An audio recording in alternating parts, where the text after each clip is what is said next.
communauté, dites-moi tout. Finalement, Vital Kamerhe n'a jamais choisi Félix. Et Félix Tshisekedi n'a pas non plus choisi Vital Kamerhe. Ce qu'on a retenu, c'est que finalement, les deux ne se sont pas choisis mutuellement. Ils ont préféré, chacun d'entre eux, avoir ce que eux considéraient comme étant de poids mouche, comme étant deuxième choix. Bon, le mal a commencé lorsque les deux autres leaders ont renié leur signature et ont fait par après ce qu'ils auraient pu faire avant et réussir dans le cadre de la Mouka, parce qu'il faut quand même savoir que la Mouka commence déjà à Genève, parce que l'idée c'était de se renforcer, de se structurer, et c'est lui qui aurait donné les concepts de la Mouka, c'est Félix Tshisekedi. L'éditeur de la Mouka, c'est Félix Tshisekedi. Okay. Il y a beaucoup de langues qui redoutent déjà un rapprochement avec la Kabylie, déjà à partir de Nairobi, et le maître d'œuvre aurait été Vital Kamerhe. Mais c'était une demande du peuple, mais aussi de la communauté internationale, parce qu'elle était informée de vrais résultats. Sans preuve. Mais non, il y avait de preuves. Jusqu'aujourd'hui, 6 mois. Il y avait pas. Non. J'ai vu que vous avez publié un article parlant de voix, mais déjà dans cet article, il y a beaucoup d'erreurs de calcul. On peut le refaire avec vous sur place, vous allez voir qu'il y a beaucoup d'erreurs de calcul. Non, attention.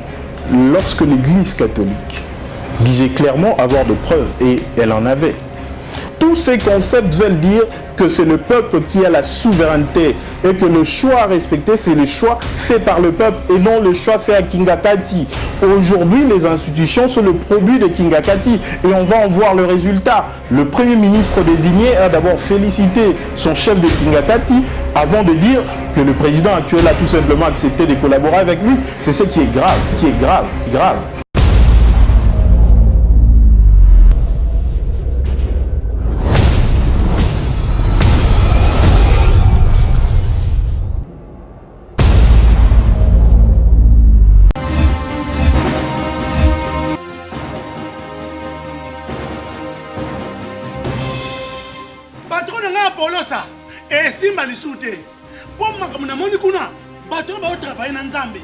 En tout cas, basi bake musika.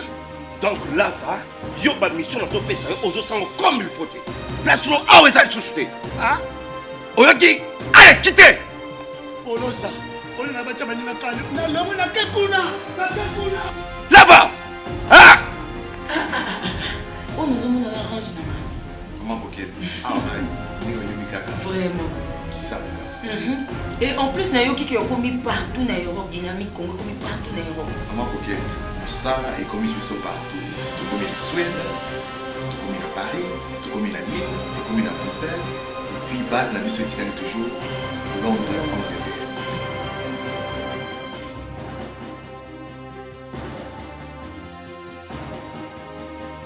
Biso na dynamique Congo, toza ko avancer na nkolo. Très chers internautes, bienvenue, nouveau numéro, dites-moi tout.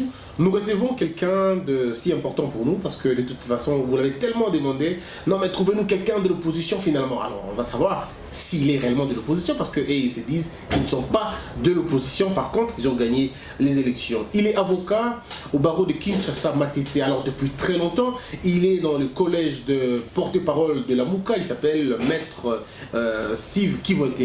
Maître Steve Kivueta. Comment Kivueta, Maître Steve Kivueta, comment allez-vous? Je vais très bien. Alors, je rappelle que vous êtes avocat au barreau de Kinshasa Matete et vous avez fait le choix politique d'accompagner Martin Fayulu, donc la Mouka.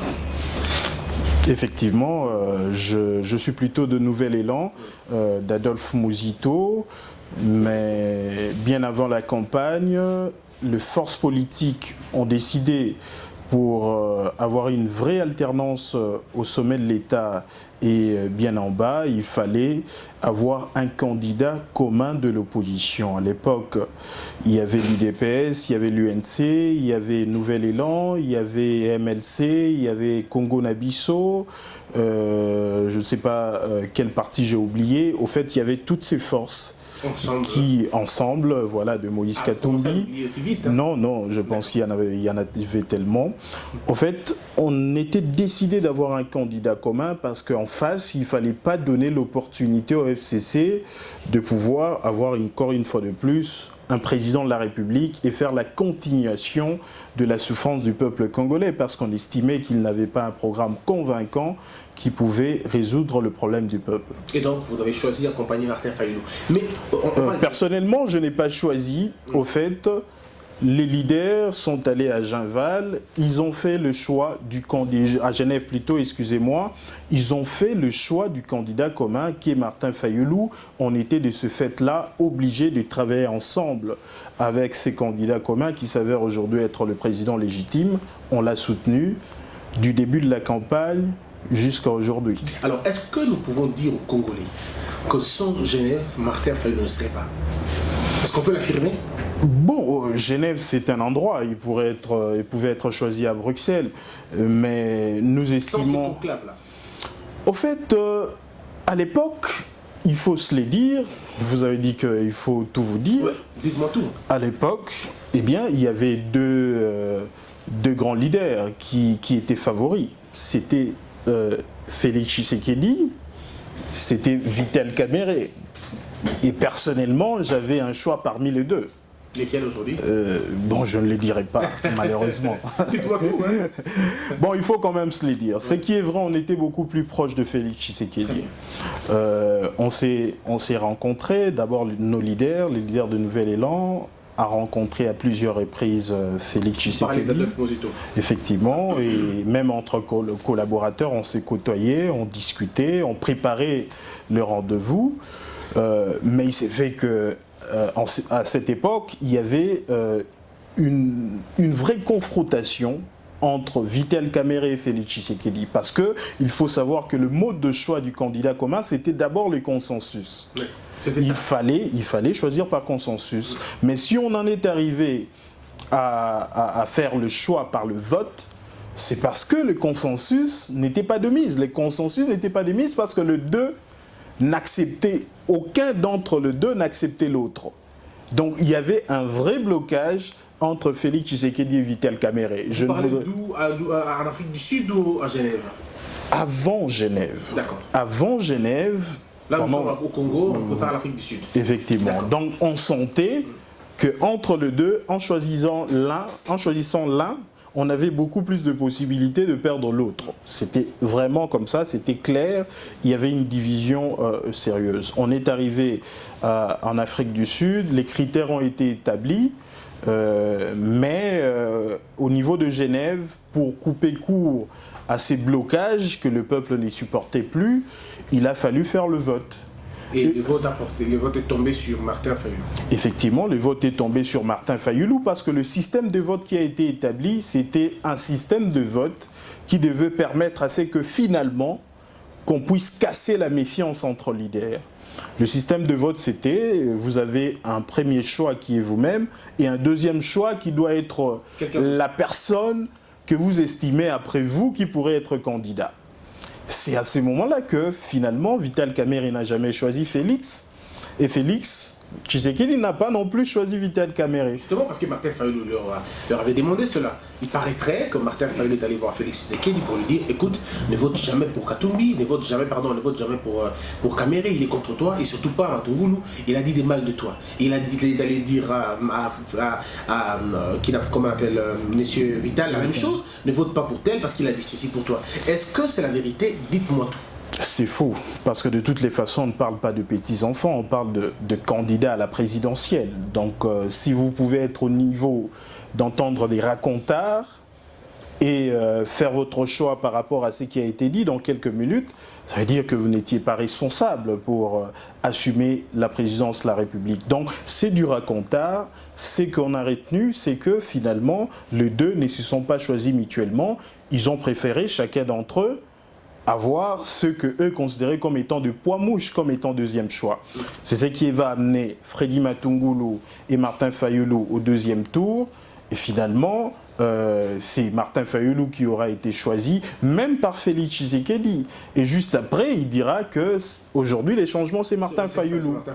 Alors, le mal, on peut le dire, le mal a commencé à Genève, où le mal commence dans la contradiction de Martin Fayulu, voter avec la machine, n'allez pas avec la machine, on va quand même aller voter. Est-ce que le mal a commencé par le reni de Félix Tshisekedi, ou le mal commence par la contradiction de Martin Fayulu?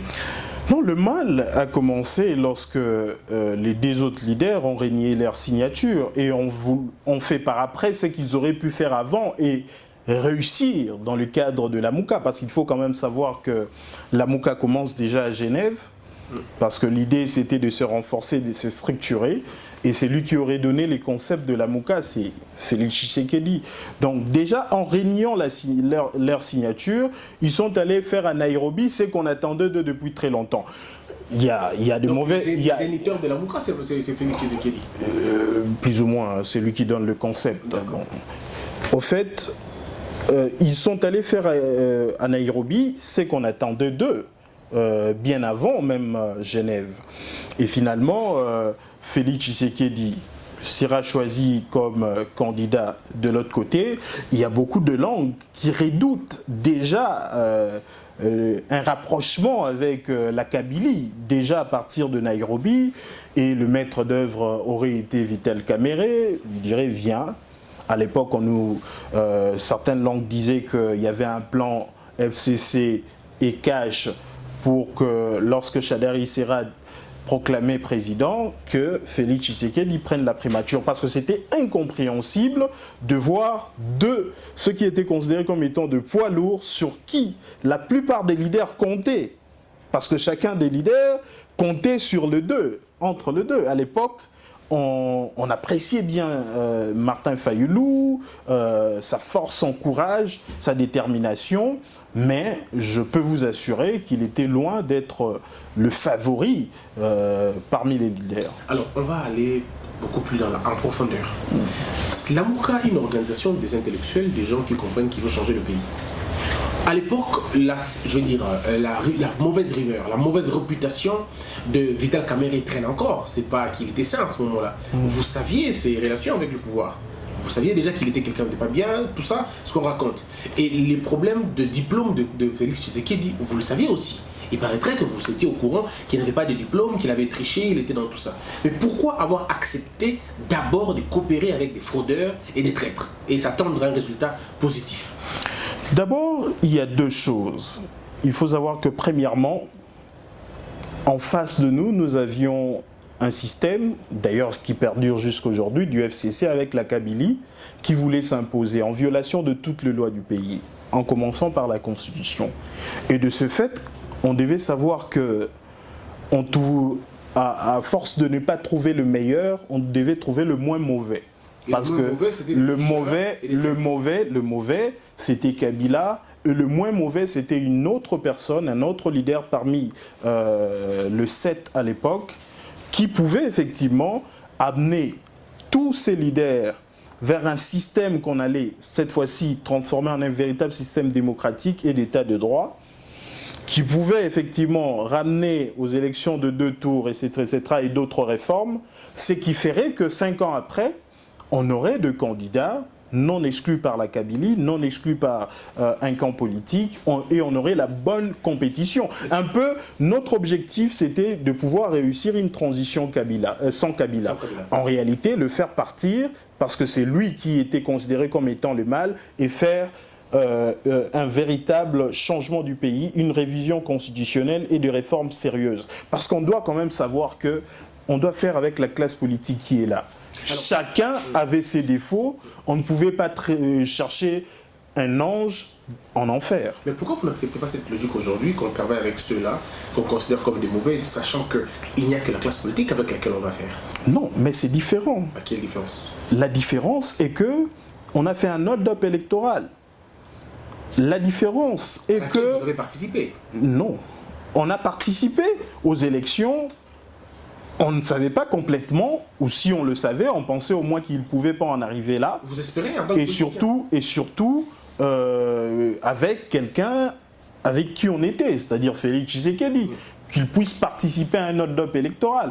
Donc nous, on estimait que la Kabylie allait avoir du mal à faire passer Shadari, ou si elle allait s'efforcer à faire passer Shadari, ça allait être l'hécatombe. Il faut savoir que le peuple était prêt. Mais le plus grand choc est arrivé lorsque un de nous a pu bénéficier effectivement de cette largesse de la Kabylie en contrepartie d'un plan machiavélique que nous redoutons. C'est là qu'on revient tout de suite. Mais vous êtes avocat et parmi les meilleurs de ma génération, il faut que je le dise. Mais comment vous acceptez la violation flagrante de l'article 220 qui postule qu'on ne peut pas changer la date, le nombre de mandats et la durée des mandats, sur base de quoi les 7 personnes allaient se réunir pour interrompre le cours de la Constitution et offrir un mandat de 2 ans. En tant qu'avocat, expliquez-moi la logique, je ne comprends pas. Non, au fait, ces principes, d'abord il faut savoir que ça se trouvait dans un accord.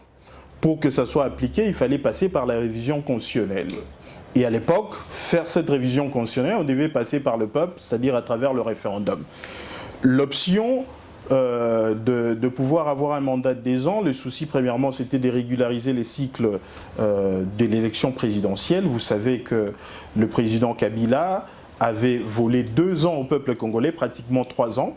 Donc normalement en laissant le pouvoir en 2016, c'est en 2021 qu'on devait avoir une autre élection présidentielle. Et de ce fait, Martin Fayulu, qui allait prendre le pouvoir en 2019, en ayant un mandat de 2 ans, c'est en 2021 qu'il allait régulariser les cycles de l'élection présidentielle. Il s'agit là du principe qu'on devait voir appliqué par après. Est-ce qu'on allait complètement le faire ou estimer que les réformes dont on voulait, plutôt les réformes que l'on voulait, la révision constitutionnelle pour amener l'élection d'un tour à 2 tours, enlever effectivement tous ces arrêts iniques qui ont privé à certains candidats la possibilité de compétir à la présidentielle. Peut-être ces réformes auraient pu prendre 5 ans, mais de toutes les façons, c'était une option qu'on allait conforter dans le peuple, expliquer dans le peuple, et le peuple allait voter par référendum. Très bien, nous sommes à la période électorale. Martin Fayulu a un message. Il mène sa propagande, et vous l'accompagnez d'ailleurs. Félix Tshisekedi a sa ligne. Il dit déjà au départ, allons avec ou sans machine à voter. Alors que de l'autre côté, vous dites non, pas de question, cette machine est une sorte d'arnaque, c'est un vol organisé, et ainsi de suite. Mais nous y allons quand même. Et c'est à 3 jours que vous changez finalement de propos. Est-ce que vous pensez qu'avec une démarche pareille, arriverez-vous quand même à gagner ces élections? Non, peut-être que les gens ont mal suivi la campagne électorale. Allez-y. Martin Fayulu n'a pas eu comme programme que dire non à la machine à voter. Il parlait de son programme, d'ailleurs il était le seul à en avoir comme candidat de la Mouka, parce que de l'autre côté, plutôt au cash, ils n'ont jamais eu un programme commun. Félix Tshisekedi avait présenté son programme, Vital Kamerhe et le sien, mais ils ne l'ont jamais mis en commun pour avoir un programme cash.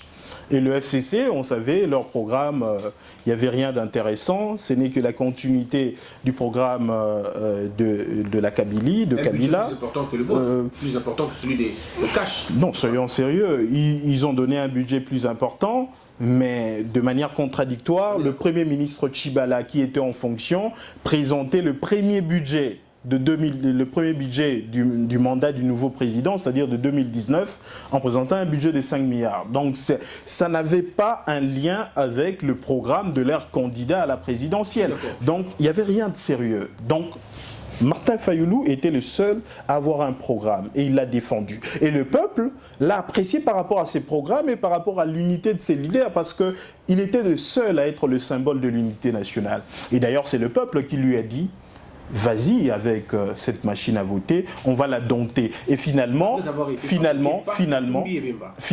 non, pas fabriqué, appuyé. Mais il avait son étoile personnelle. Vous ne pouvez pas être complètement fabriqué à quelques mois, ou soit, disons-le, à 1 mois. Donc, Martin Fayulu a vendu son programme au peuple, et le peuple l'a accepté, et c'est le peuple qui l'a contraint, effectivement, à accepter cette machine, à condition qu'on l'utilise uniquement comme imprimante, comme Nanga semblait le dire. Et on a pu discuter avec l'Église catholique qui a fait la même pression auprès de Corneille Nangaa. Et finalement, Corneille Nangaa dit: n'ayez aucune crainte, parce que finalement, ce ne sont pas les résultats qui seront contenus dans cette machine qui vont être publiés, mais ça sera plutôt les résultats venant de papier qui vont être compilés comme d'habitude. Malheureusement, c'est ce qui n'a pas été fait. Donc, ce qu'on redoutait, c'est ce qui a été fait par après, en violation de la loi électorale. Parce que l'article 237 de la loi électorale dit « Le résultat électronique ne peuvent pas être comptabilisés. Ce sont les résultats sur papier. » Mais on n'a jamais fait la compilation. On n'a d'abord jamais fait un vrai dépouillement pour publier, on n'a jamais fait la compilation et finalement les résultats sont venus de nulle part. Mais n'est-ce pas que c'était prévisible tout ça? C'était prévisible, mais il fallait le mettre contre le mur. Parce que ne pas y participer, ils allaient trouver une raison simple de dire « Nous, on allait simplement comptabiliser le PV sur papier, voilà c'est ce qu'on fait ».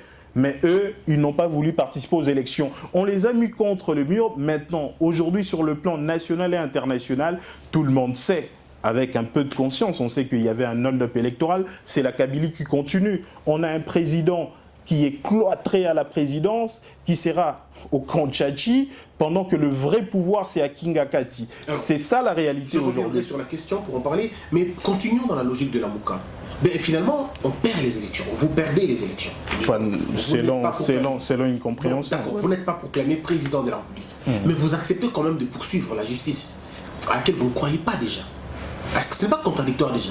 Je ne crois pas à votre justice, mais je vais quand même vous soumettre un cas. En principe, on devait croire à la justice. Ouais, pourquoi on ne croit pas? On le sait, oui. que des fois, les choses ne marchent pas comme il faudrait. Et qu'il y a une forte influence politique, mais c'était une demande du peuple, mais aussi de la communauté internationale, parce qu'elle était informée de vrais résultats. Sans preuve. Mais non, il y avait de preuves. Jusqu'aujourd'hui, 6 mois. Il y avait... Non. J'ai vu, vous avez publié un article parlant de voix, mais déjà dans cet article, il y a beaucoup d'erreurs de calcul. On peut le refaire avec vous sur place, vous allez voir qu'il y a beaucoup d'erreurs de calcul. Non, attention. Lorsque l'Église catholique disait clairement avoir de preuves, et elle en avait, lorsque les États-Unis, à travers un certain nombre de pirates informatiques, ont pu avoir des données de la CENI, il s'agissait là de preuves. C'est ce qui amène d'ailleurs la CENI à refuser de faire la compilation des résultats au niveau de la présidentielle. Parce qu'on doit savoir qu'il y a eu une entorse de la loi. Mais pourtant la cour était ouverte. Mais tout ce moyen... Non, mais c'est ça le problème. Non, c'est ça le problème. C'est que les gens ne comprennent pas. Normalement, la justice, la cour, ne devait appliquer la loi et rien que la loi. Lorsque les élections étaient irrégulièrement organisées, lorsqu'on n'a pas respecté la procédure de publication des résultats. Parce que quand vous commencez par lire l'article 69 jusqu'à 74, on vous montre d'où viennent les résultats jusqu'à les publier. On dit que ça vient de bureau de vote. Le bureau de vote, on sort de PV. Après le bureau de vote, on amène dans le centre locaux de compilation. On fait aussi des PV. Les centres locaux de compilation, il devait y en avoir que 175. Donc si ces centres locaux de compilation ont fonctionné, les candidats à la présidentielle allaient avoir 175 PV au lieu de 70 000, parce que le bureau de vote était à 70 000. Et les centres locaux de compilation n'ont pas travaillé. Oui, mais... De telle manière que le résultat qui arrive, et c'était une stratégie de la CENI de priver aux candidats de preuves. Mais nous, on avait suffisamment de preuves venant du bureau de vote. Mais la procédure que nous, on a enclenchée au niveau de la Cour constitutionnelle, ce n'était pas pour dire « voilà nos résultats ». C'était pour dire que la procédure en termes de proclamation des résultats n'ont pas été respectées. Par conséquent, les résultats sont entachés du faux et l'on a demandé les recomptages de voix. Les recomptages de voix, ce qui était prévu par l'article 76 de la Constitution, plutôt de la loi électorale, nous ne comprenons pas pourquoi la Cour constitutionnelle ainsi que la CENI ont privé aux Congolais de ce qu'ils appellent d'ailleurs eux-mêmes l'arbitrage vidéo, l'assistance vidéo. Non mais si l'assistance vidéo et la loi électorale, ça veut dire la Cour constitutionnelle, mais vous aurez dû y apporter beaucoup de preuves parce que la Cour vous a simplement demandé qu'il y avait obscuri libelli. Vous avez assigné beaucoup de choses à l'intérieur d'une même demande, alors on ne savait plus. Où est-ce que vous envoyez le procureur? Il allait aller sur quel front? Tantôt il faut recompter, tantôt il faut vous reconduire, il faut confirmer vos 61%, vos 55%, et même il y avait insuffisance de preuves. Il y avait une demande, une demande principale et des demandes accessoires. Oui. C'était tout à fait normal. On demandait les recomptages de voix. On savait que de suite de ces recomptages de voix, c'est Martin Fayoulou qui aurait pu être proclamé comme président légitime. Oui. C'était ça la procédure. Malheureusement, aujourd'hui, on ne comprend pas comment est-ce qu'on pouvait nous priver du droit de vérifier si c'est lui qui pouvait être déclaré comme le premier citoyen du pays. C'était celui-là qui a été réellement choisi par le peuple congolais. C'est ça qui est grave. Celui qui accuse doit apporter les preuves. Celui qui dit que... Non, attention. Non, la tricherie, c'était déjà consacré par la violation de la loi. Les résultats étaient entachés du fait que la loi n'a pas été respectée, la loi électorale. Et de ce fait-là, dans l'article 76 de la loi électorale, on a dit quand il y a ces doutes-là, il faut aller vers le récomptage de voix. Mais libre, effectivement, nous avions compris que le choix était déjà fait, mais nous devions aller jusqu'au bout, mettre les institutions contre mur, parce qu'aujourd'hui, on était à Kisangani, le peuple réclame son assistante vidéo, le peuple n'a pas compris comment certains candidats ont été déclarés présidents. Vous pouvez vous rendre compte que jusqu'aujourd'hui, 4 mois après, le résultat n'a jamais été publié, ne fût-ce que province par province. Donc le président proclamé actuel ne sait pas où est-ce qu'il a obtenu le plus de voix, où est-ce qu'il en a obtenu moins. Il est là, il a obtenu des résultats en vrac, fabriqués par la Kabylie, fabriqués par Kingakati. On est d'accord sur les erreurs monumentales de la CENI, personne ne la dédouane, mais restons dans votre... Pas les erreurs, le faute grave, parce que les erreurs, on se trompe, mais le faute, on le commet de manière volontaire. Alors pourquoi vous vous êtes opposé à la Cour constitutionnelle alors que vous savez très bien que les arrêts sont inattaquables? Nous sommes politiques. On ne parle plus d'avocats, là. Oui. On parle d'un état de droit à construire. Parce que si on parle d'un état de droit à construire, ça veut dire qu'il y a des hommes et des institutions qui ne savent pas respecter la loi, et surtout la loi suprême. Mais un jour, effectivement, on nous dira ce qui s'est passé, parce que nous le savons déjà. Il y a quelques jours ou quelques mois, les États-Unis ont pu retenir 100 millions de dollars parce qu'on soupçonnerait de corruption certaines personnalités de la CENI, mais aussi de la Cour constitutionnelle. Un jour, on nous dira la vérité. On est d'accord, mais comment ça se fait que vous contestez les élections présidentielles, mais vous êtes à l'aise avec les élections législatives? Non, on a tout contesté. Mais pourquoi vous n'avez pas demandé à Dos Dombassi de se retirer? Pourquoi vous n'avez pas demandé à Mike Moukebaï de se retirer et les autres de se retirer de cette hold-up électorale? Non, parce qu'on estime que il y a ceux qui ont mérité. Ah, mais c'est vous maintenant qui estimez cela? Ben non, mais on sait... qui peut être réellement élu, qui ne peut pas l'être. Ah non, maître. Non, on le sait, on le sait. On a vu,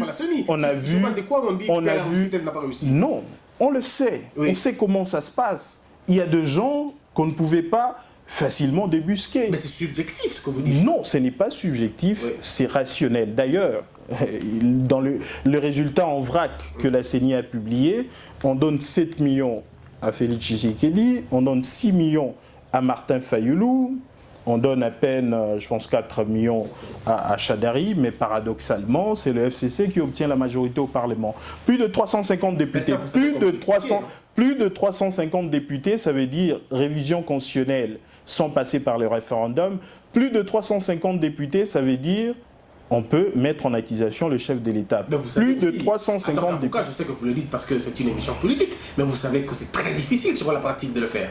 Vous le savez très bien. Comment, de faire quoi? Vous savez très bien que déclencher une révision constitutionnelle, ça ne dépend pas que de la majorité au Parlement, et vous le savez très bien. Non, mais il faut faire très attention. Oui. Ils ont un plan. Aujourd'hui, ils sont en train d'avaler le FCC. Il y a certains... Vous voulez dire le cash? Oui, plutôt, ils sont en train d'avaler le cash. Il y a certains esprits qui veulent aussi que la coalition, la MOUCA, puisse entrer dans la danse, être avalé autant que Félix Tshisekedi et son cash. C'est ce qui sera inacceptable.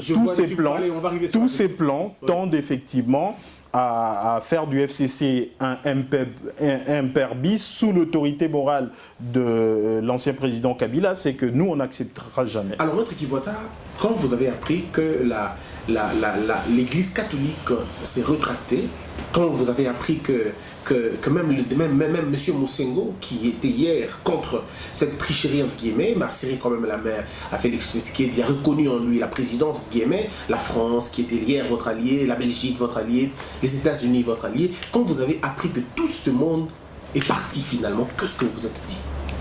C'est simple. Oui.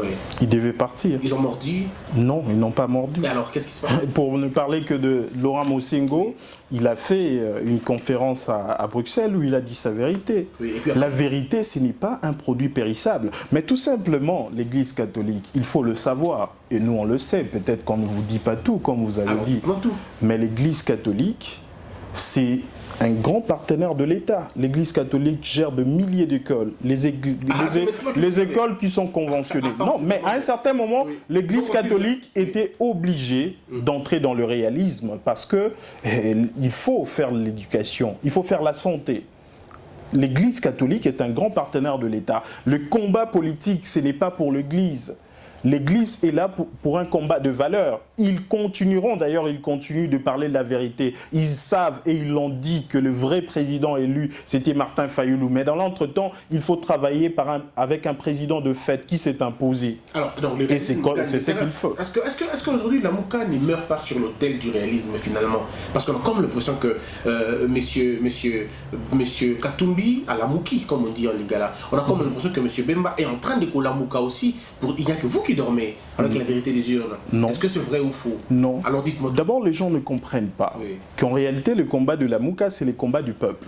Et le peuple, d'ailleurs, nous le fait savoir de la manière la plus facile possible. Nous étions à Kisangani. Non, il faut voir. Au fait, quand on parle de peuple, on parle en réalité de la majorité du peuple. Parce que dans la Constitution, quand on dit le peuple a voté par référendum, ce n'est pas l'unanimité. Mais nous savons que nous avons la majorité. On était à Kisangani, c'était plus d'1,5 million. Est-ce que vous avez vu le plan de Kisangani? Soyons sérieux. Soyons sérieux, on en sait quelque chose. On sait quel discours a pu mobiliser et comment est-ce que la coalition, la Mouka, y a sérieusement contribué. Aujourd'hui, la Mouka, c'est que fait malheureusement le cordon Moïse Katumbi, on ne sait pas s'il est en train de se tromper ou s'il veut tromper l'opinion. Parce que nous avons comme l'impression qu'il est dans un schéma peut-être concocté par la Kabylie et le FCC, de vouloir étouffer la coalition La Mouka parce que Cash est en train d'être absorbé. Mais le papa de Martin Fayulu, aujourd'hui on dit le père politique de Martin Fayulu, c'est Bemba, et la mère politique de Martin Fayulu, c'est Katumbi. Comment une mère pourrait écraser son fils? Non, ça, c'est des gens qui font des analyses tronquées. Aujourd'hui, nous savons quels sont les avantages que le pouvoir de la Kabylie et du Cash ont pu accorder à Moïse Katumbi. Nous estimons qu'il pourra résister. Nous estimons que Moïse Katumbi est utilisé par soit la majorité, soit le FCC. Est-ce qu'on peut être clair sur ça? Au fait, le FCC Cash, ils ne font qu'un. Ils sont tous sous l'autorité morale de Kabila. Et il y a un plan du FCC qui voudrait faire la révision constitutionnelle pour ramener effectivement l'élection présidentielle au niveau du second degré, au niveau du Parlement et des assemblées provinciales. Ils savent que pour réussir ces plans, il faudrait étouffer le Parti populaire. Ils ont commencé par l'UDPS, qui est en train d'être déchiqueté. Ils ont montré à l'un d'entre eux ce que donne le pouvoir, et maintenant il fait les restes lui-même. Et ils veulent... Non, mais nous tous, nous savons qu'à Jean-Marc Aboud, on a montré à travers Roubaix-Roy ce que donne le pouvoir. Et finalement, les cheval et tous les autres avantages. Aujourd'hui, il est en train de violer l'article 26 de leur statut du parti, tout simplement parce qu'il veut s'imposer au pouvoir, et il sait ce que donne le pouvoir désormais. Et c'est comme ça qu'ira la mort de l'IDP. Un peu comme la mort de Palou, que Mouzito a précipité. Non, Mouzito a voulu sauver le Palou, mais Palou est mort de sa plus belle mort. Et tout simplement, coalition La Mouka, nous allons résister. Parce que la coalition La Mouka, heureusement, nous sommes ancrés dans le peuple. Et le peuple se reconnaît en nous. Et on ne pourra pas nous étouffer dans cette allure-là. C'est lui qui voudra aller vers la Kabylie, ira seul et se fera étouffer lui-même. Déjà, le cordon Moïse Katumbi, je ne sais pas s'il ne se rend pas compte que finalement, Ensemble ne devient que l'ombre de lui-même, l'entité. Ensemble. Parce qu'actuellement, dans Ensemble, on a 3 ou 4 positions contradictoires. Lesquelles? La première position, Claudel Loubaya, Délice Sanga, enfants de la Mouka, ils disent qu'ils n'ont jamais été de la Mouka. Ils battent campagne pour Félix Tshisekedi, si c'est réellement lui le président. Mais il était toujours président, il a toujours dit. Si- Claude Loubaye a dit qu'il ne Mais c'est ça le problème. Dans la Mouka. Mais il faut maintenant découvrir effectivement l'ambiguïté et la contradiction. Vous ne pouvez pas toujours être ensemble et ne pas dire dépendre de Moïse Katumbi qui est votre président. Mais la plus grande ambiguïté, c'est actuellement. Ils ont battu campagne pour Félix Tshisekedi. Ils ne peuvent pas se déclarer opposants. Si vous avez bâti campagne pour Félix Tshisekedi, vous êtes la majorité. Alors pourquoi l'ambiguïté des autres vous fait si mal quand on sait que Martin Fayulu a bâti sa campagne dans une ambiguïté totale et terrible et aujourd'hui il continue Quelle dans la même ambiguïté. Je vous donne un exemple, ne votez pas avec la machine, votez sans on va aller aux élections mais sans machine, ainsi de suite et vous arrivez au point vérité des urnes, d'accord, mais pas vérité des urnes, divorce de l'alliance FCC Cash, pas divorce. Non. Vous faites un peu d'amalgame. Vous faites un peu d'amalgame. Premièrement, pour la machine à voter, je vous l'ai dit clairement, par machine à voter, ont refusé le vote électronique, que les résultats électroniques soient au finish imposés, parce qu'on savait que les résultats électroniques étaient facilement manipulables et falsifiables. Malheureusement, vers la fin, on nous donne raison parce qu'on a falsifié les résultats. Non, pas tout le monde le savait. La CENI disait clairement, et c'est ce que dit la loi électorale, que les résultats à publier sont des résultats qui devraient être compilés par papier, avec le PV. Et vous l'avez cru. Mais comment ne pas croire? Non, c'est une date. Mais non, mais effectivement, c'est ça le problème. Lorsque nous avons des institutions qui ne savent pas respecter la loi, nous devons le combattre. Nous ne pouvons pas, il y a de principes inscrits dans la loi, nous on dit on ne doit pas y aller parce qu'on pourrait ne pas les respecter. Nous on a cru, on est allé jusqu'au fond, jusqu'au bout de la logique. Et quand vous parlez de l'autre contradiction, ce n'est pas une contradiction. Quand on parle de la vérité des urnes, le fond de la vérité des urnes c'est quoi? C'est la dignité du peuple congolais, la dignité de la RDC. Non, il n'est pas le seul, il n'est pas le seul. Soyons sérieux, nous avons une convention. Nous devons avoir la culture de respect des textes. Malheureusement, je ne vous l'ai pas amené. Prochainement, je vais vous donner la convention de la Mouka. Je vais vous donner, non seulement l'article 2, déjà dans le préambule. Dans le préambule, les 6 leaders disent, considérant la grave crise politique et institutionnelle issue du chaos électoral de décembre 2018. Lorsque les leaders disent que les élections c'était un chaos électoral, eh bien, ce qui est recherché après, c'est la vérité des urnes. L'article 2, effectivement, le dit clairement. Mais cette vérité des urnes... Mais pourquoi vous ne parlez pas des vérités des urnes? L'article 2 parle du choix du peuple. Pourquoi vous évitez le concept de vérité des urnes? Pourquoi personne ne veut s'approprier ce terme-là? Pourquoi il ne reste que dans ma... Parce qu'on peut dire aussi la vraie démocratie. Pourquoi? Quelle différence voyez-vous entre la vérité du choix des électeurs et la vérité des urnes? Parce que les électeurs, ils votent dans les urnes. Oui, mais pourquoi à moins que l'on ne veuille pas comprendre. Mais pourquoi personne ne parle de cela exactement? Pourquoi avoir changé ces concepts-là? Quand vous dites... Non, mais parce qu'il ne s'est jamais s'agit d'une fixation en termes de concept. On parle des fois de la véritable démocratie. On parle de la vraie alternance. Tous ces concepts veulent dire la même chose. Tous ces concepts veulent dire que c'est le peuple qui a la souveraineté et que le choix à respecter, c'est le choix fait par le peuple et non le choix fait à Kingakati. Aujourd'hui, les institutions sont le produit de Kingakati et on va en voir le résultat. Le Premier ministre désigné a d'abord félicité son chef de Kingakati avant de dire que le président actuel a tout simplement accepté de collaborer avec lui. C'est ce qui est grave. On verra qu'en réalité, le président n'a pas de pouvoir. Parce que même constitutionnellement parlant, lorsqu'il désigne le Premier ministre, il ne saura pas les révoquer. Le président s'ira dans une... Peut-être dans une prison... Mais comment il ne sera pas les révoquer? Comment il sera pas révoqué? Il va être... Comment il ne pourra pas les révoquer? Et selon vous, non, mais le président peut révoquer un Premier ministre? Lisez-nous l'article 78 de la Constitution, aussi clairement que ça. Vous voulez? Est-ce que quelqu'un peut me donner un exemple? Sortez cet article. Et puis vous allez me dire tout. Effectivement, je vais tout vous dire. Très bien. Alors, sinon, vous allez continuer, parce qu'il y a... Vous dites l'article.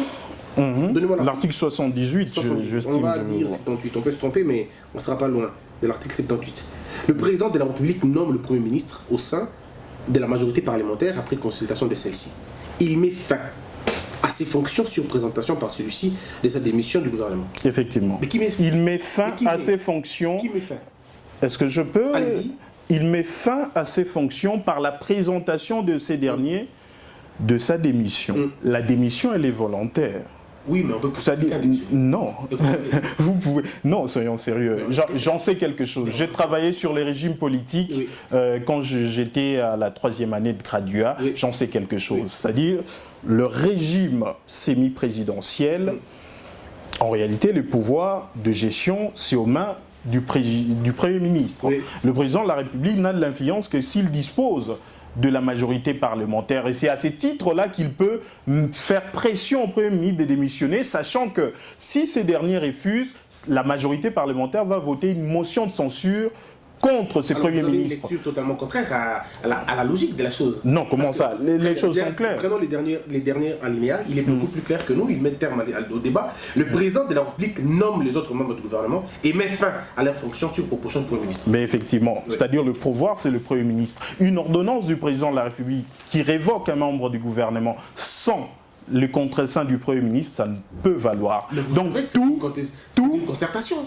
Non, ce n'est pas une question de concertation. Au fait, le régime semi-présidentiel, comme on dit, les curseurs, c'est la majorité parlementaire. Un président qui veut gouverner, il doit avoir la majorité parlementaire. S'il n'en a pas, en réalité, il devient comme un opposant. Représentez-vous effectivement le rôle qu'avait Mitterrand face à Chirac ou Chirac face à Jospin. Pourtant, c'est pas le cas aujourd'hui.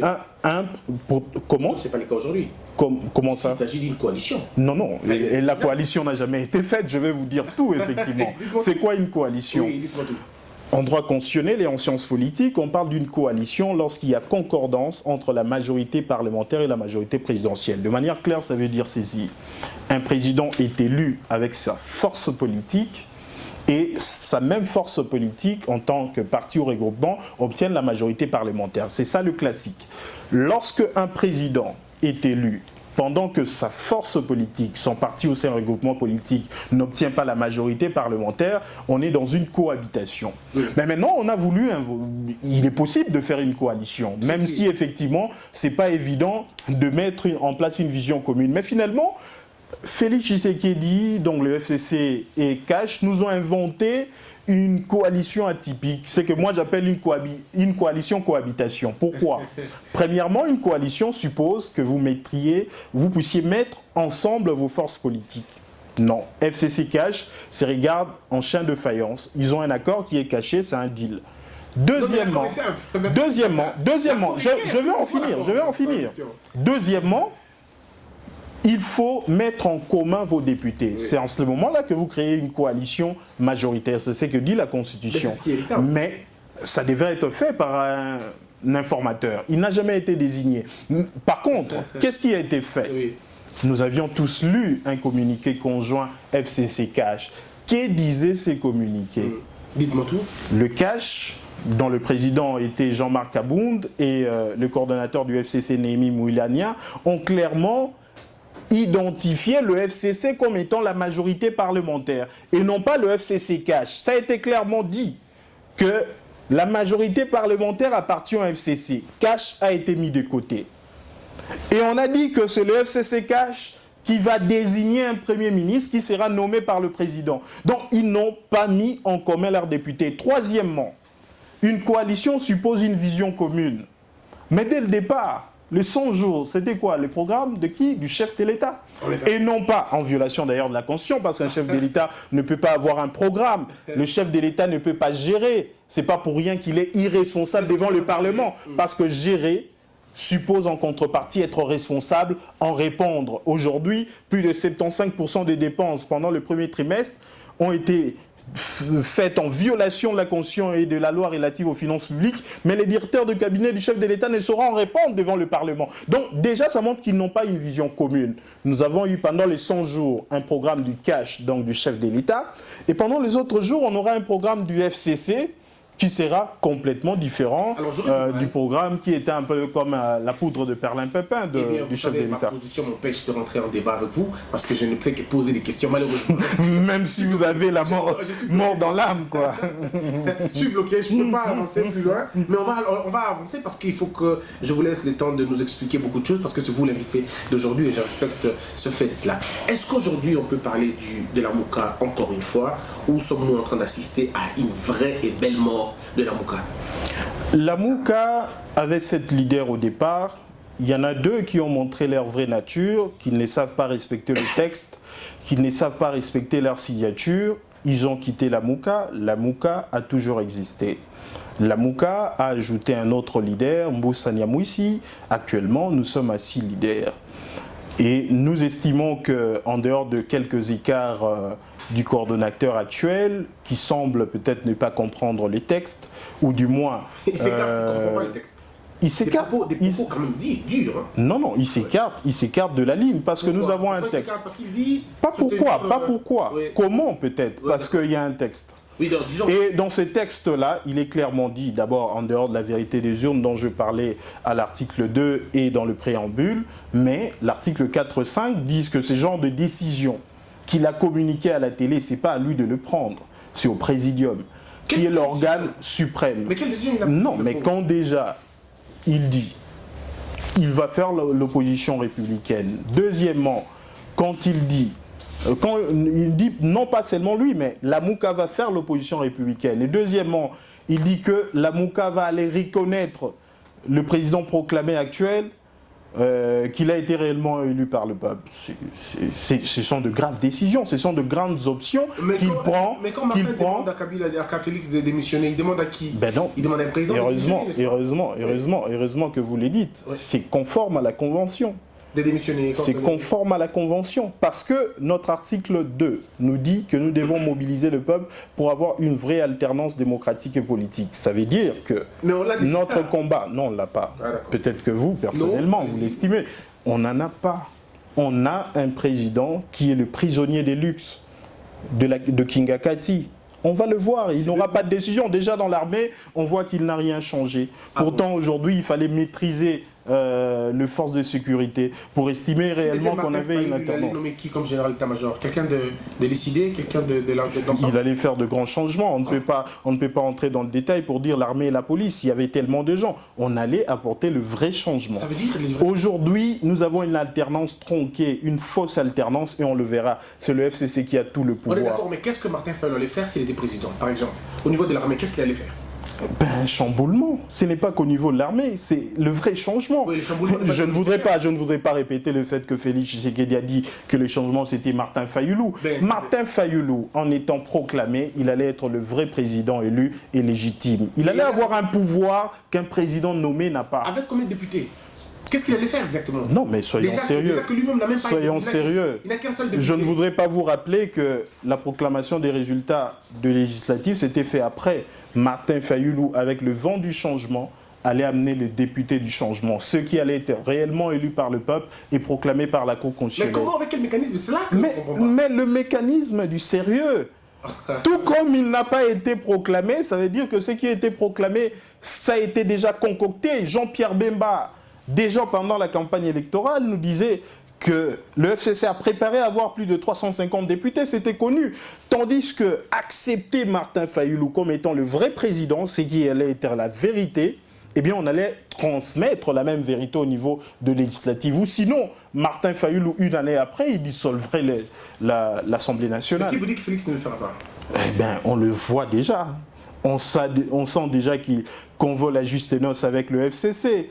On sent déjà qu'ils sont en train de se contenter du poste de 1 sur 6 au bureau de l'Assemblée nationale. Et c'est ce qu'on va voir. Cash a eu un poste sur 6 que FCC Cash a eu. Donc ça représente 16%. C'est ça la proportion du pouvoir qu'aura le Cash. Et lui, effectivement, dans cette situation, il ne saura pas dissoudre l'Assemblée nationale, tout simplement parce que l'Assemblée nationale s'est déjà préparée avec des dossiers contre le président de la République pour le mettre en accusation. C'est ce que l'on verra. Et c'est ce qu'on va voir dans peu de temps. C'est l'arme qu'ils ont. Dans peu de temps, on le verra. Je crois que je vous recevrai dans une année ou dans... Et tout simplement, d'ailleurs, il ne prendra jamais ce risque-là parce qu'il sait qu'en dissolvant l'Assemblée nationale, finalement, le peuple va choisir la Mouka si les élections étaient bien organisées. Oui, mais ça sera la même chose. Ça sera la même chose. Même si on choisit la Mouka, ça sera pas quand il le fera, ça ne sera pas que lui me remettra à la présidence en jeu. Ça sera une élection au niveau de l'Assemblée nationale, la loi le dit clairement. Mais il faut savoir que le Parlement, l'Assemblée nationale a beaucoup de pouvoir. Aujourd'hui, la Mouka prend la majorité au Parlement, les choses vont changer très rapidement et peut-être que le président s'il est toujours dans la logique de la continuité du FCC, il pourra en payer le prix. Alors, est-ce que vous reconnaissez en Félix Tshisekedi quelques changements au pays? En fait, beaucoup plus d'intentions que des réalisations. On sent qu'il a eu quand même de bonnes intentions et finalement ça s'est un peu réalisé en termes de libération de prisonniers politiques. Mais un président du changement, on attend de lui un peu plus que ça. Et la liberté malheureusement, en termes de gestion, c'est la cacophonie. Sans aucun problème. Non, je pense que ce sont de questions assez mineures, c'est assez appréciable. La liberté d'expression, oui, c'est le minimum possible, mais il faut voir dans la gestion, il faut voir les perspectives. Quand aujourd'hui, il laisse tout le pouvoir au FCC, ils se font consommer et consumer par le FCC, et on voit même qu'il en paye le prix dans son propre parti politique. Que diriez-vous si aujourd'hui Bemba veut faire l'opposition républicaine? Avez-vous entendu Fidel Bemba dire ça? En fait, c'est une question, c'est pas une question d'individu. Aujourd'hui, la Mouka a un présidium, et le présidium a ses pouvoirs de prendre de grandes options. Moi, j'estime qu'aujourd'hui, les changements dans notre pays, il faudrait avoir des alliances fortes, de grandes forces politiques qui veulent le changement et le vrai. Et d'où effectivement le choix de la plateforme La Mouka d'être une plateforme pérenne dans laquelle peut sortir beaucoup de candidats présidents. Moi, j'estime, au lieu que ce soit Jean-Pierre Bemba qui prenne une telle option par rapport à un contexte, que ce soit le présidium de La Mouka. Je ne voudrais pas effectivement qu'il y ait des options individualistes. Parce que finalement, c'est en se divisant qu'on se rend faible par rapport à la Kabylie, et c'est ce que Vital Kamerhe et Félix Tshisekedi ont fait. Actuellement, ils sont en train d'être consommés par le FCC. Alors, je dois vous rappeler aussi que Mboussa Nyamousi a dit que Félix Tshisekedi était l'autorité suprême, alors qu'il est chez vous encore dans la Mouka. Mais est-ce que vous pouvez comparer les leaders au peuple congolais? Vous savez qu'à un certain moment, on ne pourrait rester qu'avec un seul leader au sein de la coalition La Mouka. Il bénéficierait de la même confiance du peuple congolais. Aujourd'hui, le peuple veut de la constance. Aujourd'hui, le peuple veut des leaders qui le respectent et qui défendent sa souveraineté. Ce qui s'est passé en décembre 2018, c'était un hold-up électoral. Nous sommes des hommes de terrain. Nous descendons. Nous mobilisons. Et le peuple nous dit des choses. Peut-être qu'il ne vous dit pas. Est-ce que Martin Fayulu est toujours financé par Katumbi comme avant? Parce qu'on l'a vu prendre un régulier, avec vous d'ailleurs. On l'a vu prendre un régulier, alors qu'avant c'était des jets privés. Qu'est-ce qui se passe? Est-ce que le robinet financier s'est arrêté? Et vous ne voulez pas dire au peuple congolais qu'avant c'était la campagne électorale et maintenant ce sont des tournées pour mobiliser le peuple. On ne peut pas mobiliser le même finance. Et malheureusement, vous faites une analyse tronquée en parlant du financement de Moïse Katumbi et non de cotisation de Moïse Katumbi. Parce que tous les leaders cotisaient. Mais ils n'ont pas la même hauteur. Tous les leaders cotisaient. Vous n'en connaissez pas le secret. Vous n'en connaissez pas les secrets. Il est le seul à présenter les bilans, Moïse Katumbi. Comment? Quel bilan? Quel bilan? Les bilans de ses dépenses. On parle de 200 000 $. Comment ça? Vous en avez le document? Mais les documents sont partout à la télévision. Non, moi je n'ai pas vu ces documents. Moi je n'ai pas vu ces documents. D'ailleurs, un tel leader qui publierait l'argent dans un pays où tout le monde est pauvre, en réalité, il se moque du peuple. On ne peut pas démontrer. On ne peut pas démontrer. On ne peut pas démontrer. Aujourd'hui, nous avons besoin de leaders qui pourraient nous dire que le Congo est potentiellement riche et qu'il peut faire de Congolais de réellement riches. C'est ça le débat. C'est pas le débat de 200 000 $. C'est pas avec le 200 000 $ qu'on pourrait construire la RDC. C'est pas avec le 200 000 $ que vous pourrez rendre le Congolais riche. On n'a pas besoin de gens qui veulent... La télévision France 24 et tout ça, non, c'est inacceptable de prononcer de tels propos. Moi, j'estime, tous les leaders ont cotisé et aujourd'hui, faire un débat d'argent à la télé, en politique, dans un pays qui est immensément riche, mais dont le peuple sont pauvres, qui vivent avec moins d'1,4 $ par habitant, c'est inacceptable. Ces débats-là est malsain et indigeste.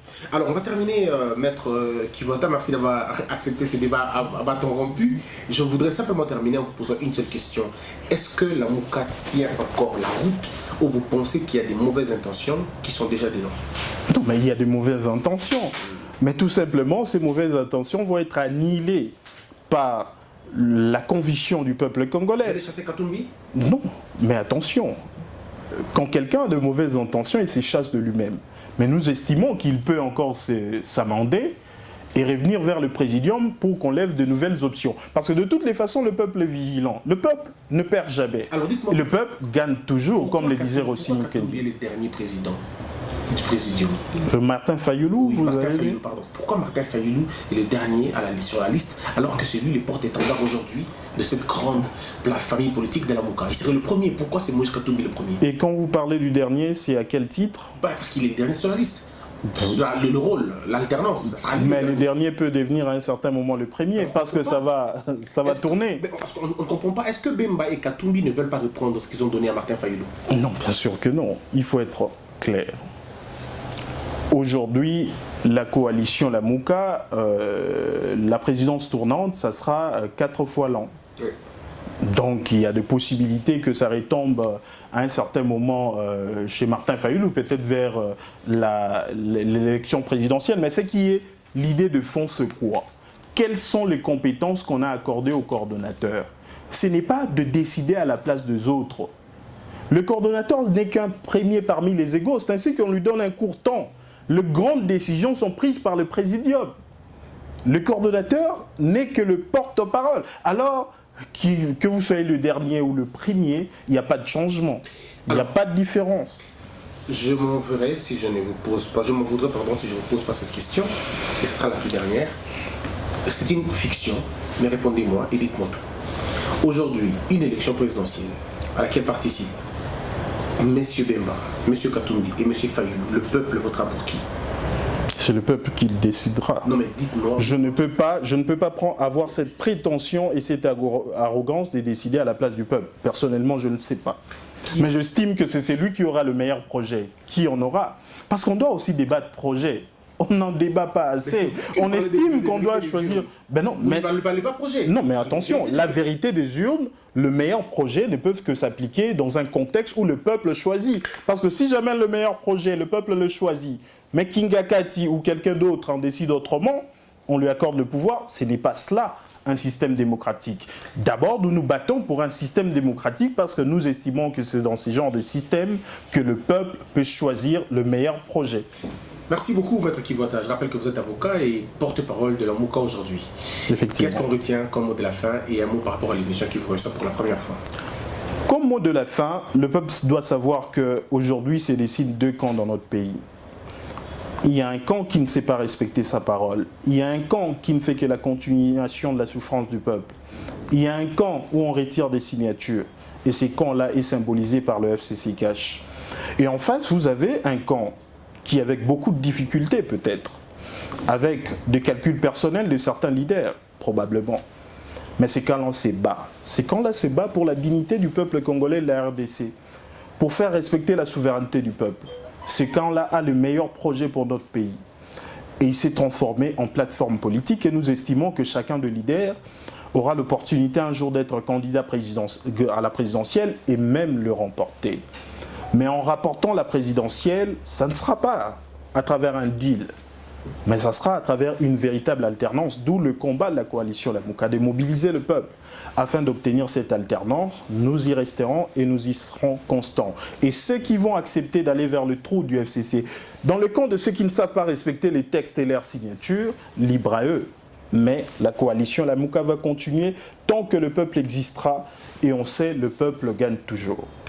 Merci beaucoup. Alors, mesdames et messieurs, c'était un grand honneur. Vous avez suivi Maître Kivota, même s'il n'a pas dit un mot par rapport à l'émission qu'il reçoit. Non, l'émission, j'ai eu à suivre, j'apprécie, même s'il y a un côté fasciste, mais bon, on ne peut jamais s'en empêcher. Ça, je pouvais m'attendre, je m'attendais à ça, sérieusement. Mais rassurez-vous d'une chose, je vais laisser parler. Ben oui, avec un penchant, ça ne me dérange pas, quoi. Je ne ménage pas non plus. C'est universellement admis, hein. Il y a toujours des journalistes qui ont un peu de penchant. Oui, comme quand les gens vous amadouent, vous êtes très à l'aise avec eux. Non, moi personnellement j'apprécie cela. Quand on est du camp de la vérité, on ne manque jamais à dire et on a des vrais arguments. Oui. C'est une conviction en fait de se battre pour le peuple. C'est une conviction d'accepter que le peuple fasse son choix. Les caches. Non, il y a un côté fasciste, on le sent toujours. Mais ce n'est pas négatif. Alors quoi. Je comprends qu'on mélange parfois quand on fait un débat, quand on se rencontre dans le débat et quand on pose des questions. Je comprends. Merci beaucoup, Maître Kivota. C'est moi qui vous remercie. Mesdames et messieurs, c'était c'est un grand honneur, un grand plaisir. Je vous retrouve dans un nouveau numéro, c'est vrai, le plateau est ouvert, dites-moi tout. Si ça vous intéresse, eh bien appelez-nous, le numéro est affiché sur le bas de l'écran. Venez, intervenez, dites-nous ce que vous voulez, mais seulement dites-nous tout. Et aujourd'hui, je crois qu'on nous a tout dit et ça sera votre tour maintenant. Que la peur quitte nos esprits et que Dieu bénisse la RDC.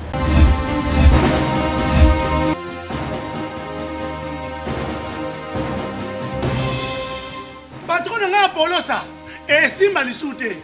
Pour makambo na moni kuna, patron ba travailler na Nzambe. En tout cas basi ba ke musika. Donc là-bas, yo ba mission na to pesa ozo sango comme il faut. Place no awe za susute. Ah? Oyoki, allez quittez.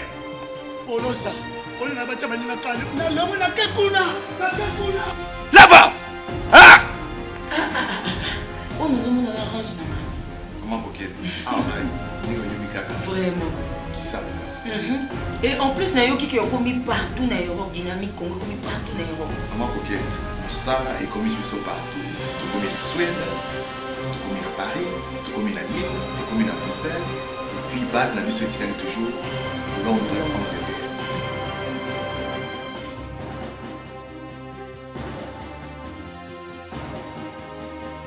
Biso na dynamique Congo. Toza ko avancer na nkolo.